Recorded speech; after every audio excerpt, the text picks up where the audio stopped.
Agora Pace. Sully também enfrenta o Nicholson, os chefes da Dark Souls 3. Enfim, dá-me vontade de tornar jogar Dark Souls 3, não jogar Gran Turismo, mas vamos lá.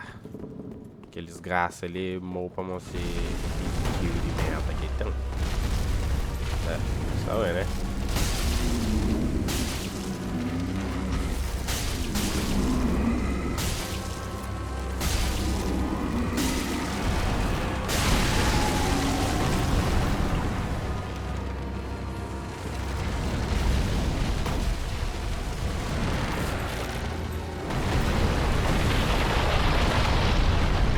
Já?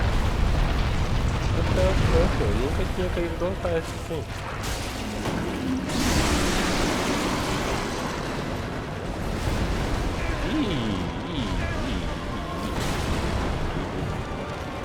Não, né?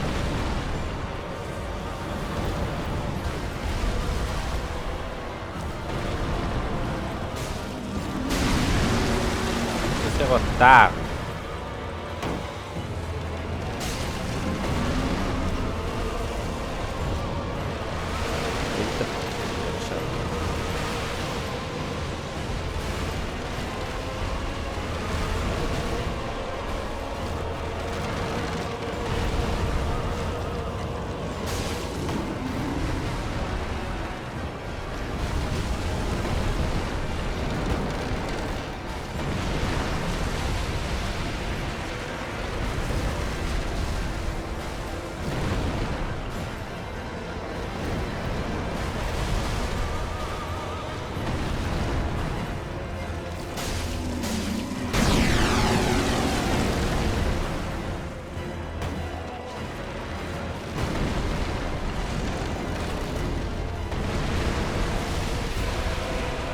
Ah, é muito fácil aquele desgraça aí.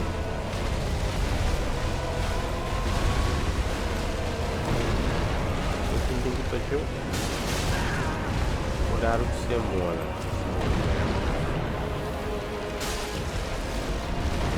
Porque ele mola tá tomando dano, né?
Poxa, tava pro inferno, desgraça.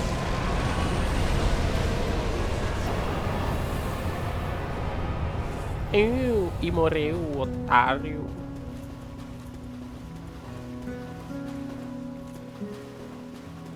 Foi isso. Adiós.